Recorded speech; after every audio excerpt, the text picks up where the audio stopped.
পনির খেতে তো আমরা কম বেশি সবাই ভালোবাসি, বিশেষ করে নিরামিষ দিনে যদি একটু পনির হয় তাহলে তো ভালোই হয়। আচ্ছা, পনিরের এই রেসিপিটা আপনাদের কেমন লাগে দেখুন তো। প্রথমে পনির, আলু, টমেটো চৌকো করে কেটে নিন।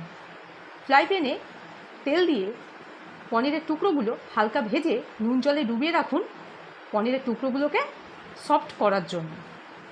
তেলে জিরে, তেজপাতা, শুকনো লঙ্কা ফোড়ন দিয়ে আলু ভেজে টমেটো দিয়ে ধনে, জিরে, শুকনো লঙ্কার গুঁড়ো, গরম মশলা ও অল্প জল দিয়ে পনিরের টুকরোগুলো দিয়ে দিন। এবার কষাতে থাকুন। কষানো হয়ে গেলে নামিয়ে ফেলুন।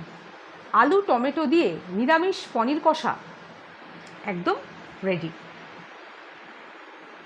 রুটির সাথে বা ভাতের সাথে খেতে কিন্তু খুব ভালো লাগে। আপনারা খেয়ে দেখুন আপনাদের কেমন লাগে।